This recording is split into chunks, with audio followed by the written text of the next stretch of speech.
Bonjour, je m'appelle Yves Sarfati, je suis installé en libéral, ancien professeur des universités à l'université de Versailles-Saint-Quentin en Yvelines, que j'ai quitté pour pouvoir avoir une activité de psychiatre, psychothérapeute, psychanalyste. Et j'ai choisi la psychiatrie sur un coup de tête, mais qui était un coup de foudre, lors d'un stage d'externe dans un vieux service de neurologie à l'époque où neurologie et psychiatrie étaient fusionnés et où dans une petite unité je rencontre quelques malades qui parlent un langage étrange. Et notamment je me souviens de cette patiente schizophase qui parlait d'une grenouille qui lançait des bulles vers la lune avec laquelle elle communiquait à l'aide de néologismes mystérieux et incompréhensibles.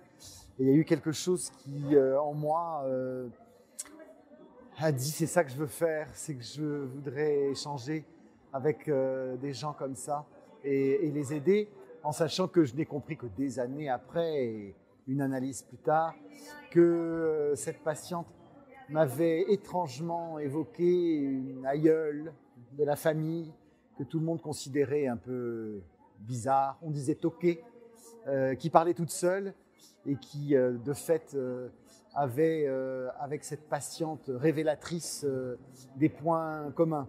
Donc ça s'est fait ainsi. À partir de là, cet externat s'est prolongé vers un autre externat.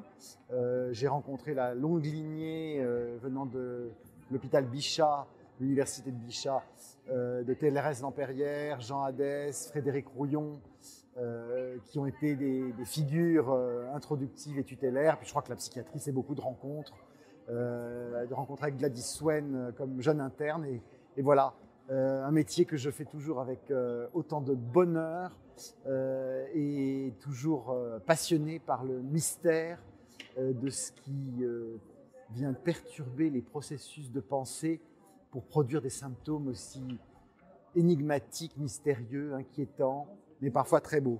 Et comme anecdote, je citerai une deuxième patiente que j'ai rencontrée comme externe, qui a été dans le rapport intense que j'ai noué, une révélation. Elle se plaignait, c'était une psychose hallucinatoire chronique, une petite dame âgée qui se plaignait de tas de bruit dans la tête et du fait qu'on l'avait rendue chauve par des manipulations d'ondes, par le plafond. Ses voisins l'avaient rendue chauve.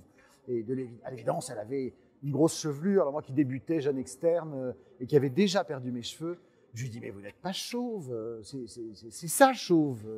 Regardez-moi, moi je suis chauve. Elle m'a dit, mais moi je suis chauve de l'intérieur.